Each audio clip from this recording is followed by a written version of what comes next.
Je voudrais évoquer un incident, j'en ai parlé hier à Châtillon pour ceux qui étaient avec nous là-bas, un incident qui s'est produit en Allemagne il y a quelques semaines de cela, où une chrétienne se rendait à son travail un matin au volant de sa voiture et soudain, sur le bord de la route, elle a vu un monsieur bien mis, à l'aspect sympathique, qui faisait de l'autostop.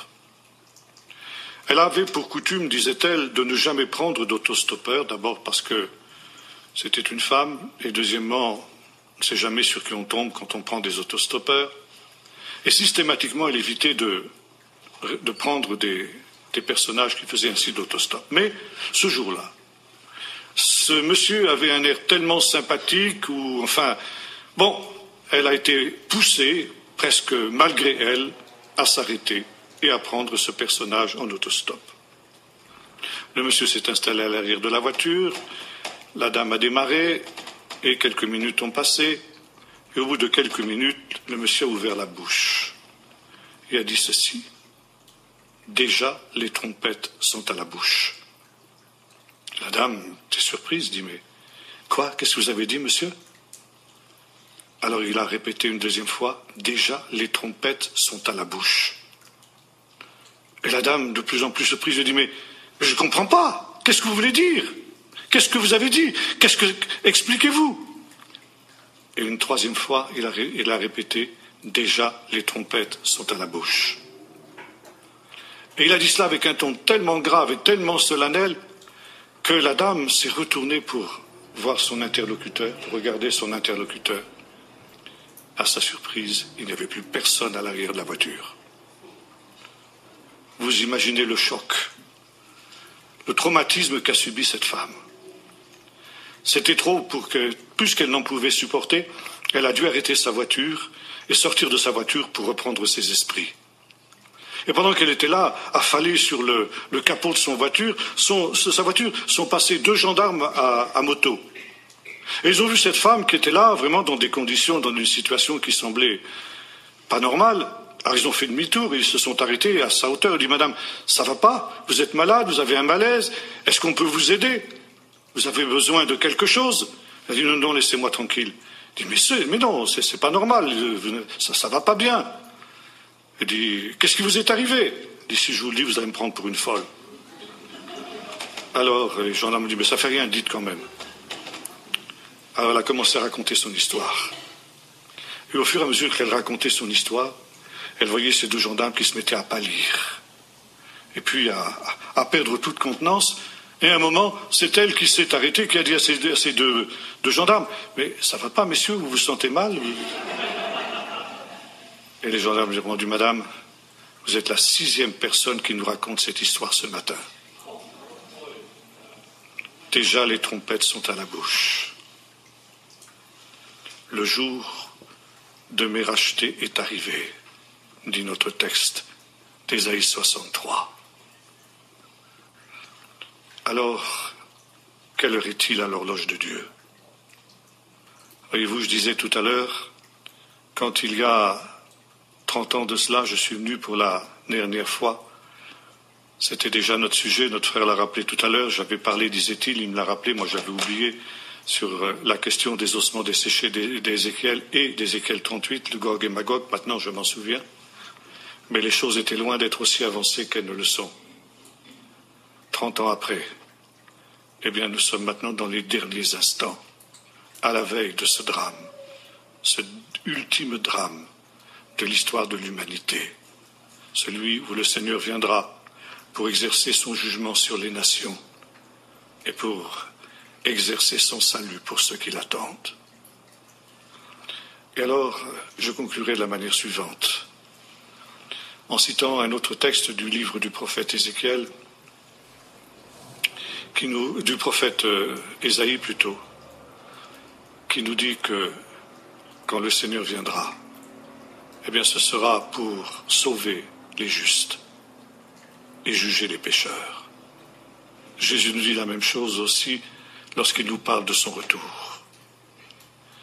Et dans ce jour-là, il faudra être sûr d'être du bon côté de la barrière. De quel côté de cette barrière êtes-vous donc ce soir? Comme je le disais ces jours derniers, ceux qui étaient avec nous, le problème, c'est que nous vivons actuellement l'apostasie dont j'ai parlé tout à l'heure. Non seulement la révolte des nations contre Israël, révolte militaire, mais comme je le disais en commençant, cette révolte militaire, elle a été précédée par une révolte spirituelle, morale, contre les lois de Dieu. Et cette révolte, elle a atteint même les églises aujourd'hui. Et aujourd'hui, beaucoup d'églises et beaucoup de chrétiens ressemblent à l'église de Laodicée dont il est question dans le livre de l'Apocalypse, qui veulent avoir à la fois les bienfaits que le monde peut apporter et puis avoir gloire aussi part à la gloire future. Or, le Seigneur nous dit que c'est impossible. Il faut choisir. Et aujourd'hui, il est très important de savoir si nous sommes tièdes. Si nous essayons justement de vivre une vie chrétienne à peu près,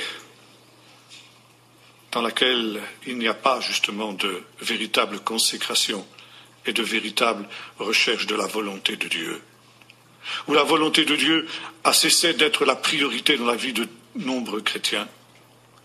Il y a quelques années de cela, nous avons fait venir en France un pasteur palestinien, pasteur de Bethléem, pasteur évangélique, qui est persécuté. Son église a été plastifiée 14 fois. On lui a tiré 4 fois dessus. Dans sa communauté, des frères et des sœurs ont été massacrés, dont son propre frère, selon la chair, à cause de leur foi en Jésus. Et quand il a terminé cette tournée que nous avons fait faire en France, il était très déçu de ce qu'il a vu des églises françaises. Et il a interpellé les chrétiens français de la manière suivante en disant « Vous les chrétiens en France, qu'est-ce que ça vous coûte l'évangile? Ça vous coûte rien.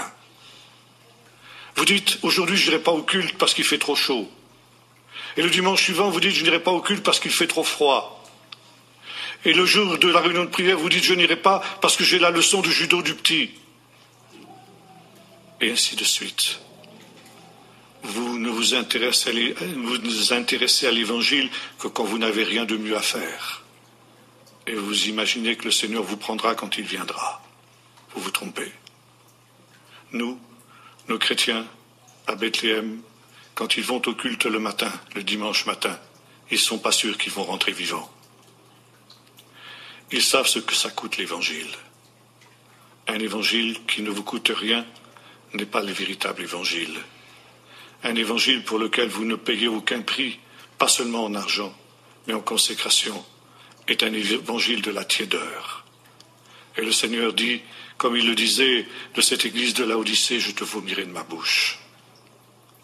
Les trompettes sont à la bouche pour nous avertir que le grand tri va avoir lieu.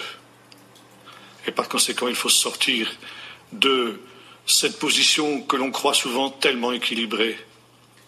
Cette position qui n'est rien d'autre finalement qu'une position de tiédeur, pour redevenir, comme disait le Seigneur, froid ou bouillant. Et le Seigneur disait à cette Église, comme il le dit, à nos églises d'Occident aujourd'hui, nos églises qui sont enfoncées dans cette apostasie, je me tiens à la porte et je frappe. Si quelqu'un entend ma voix et m'ouvre la porte, j'entrerai. Je me réconcilierai avec lui, par ce repas que je prendrai avec lui, qui sera un repas de réconciliation, afin qu'il ait part, quand je viendrai, au festin des noces de l'agneau. Si quelqu'un entend ma voix, le psalmiste disait aujourd'hui, si vous entendez sa voix, n'endurcissez pas vos cœurs. Prions maintenant.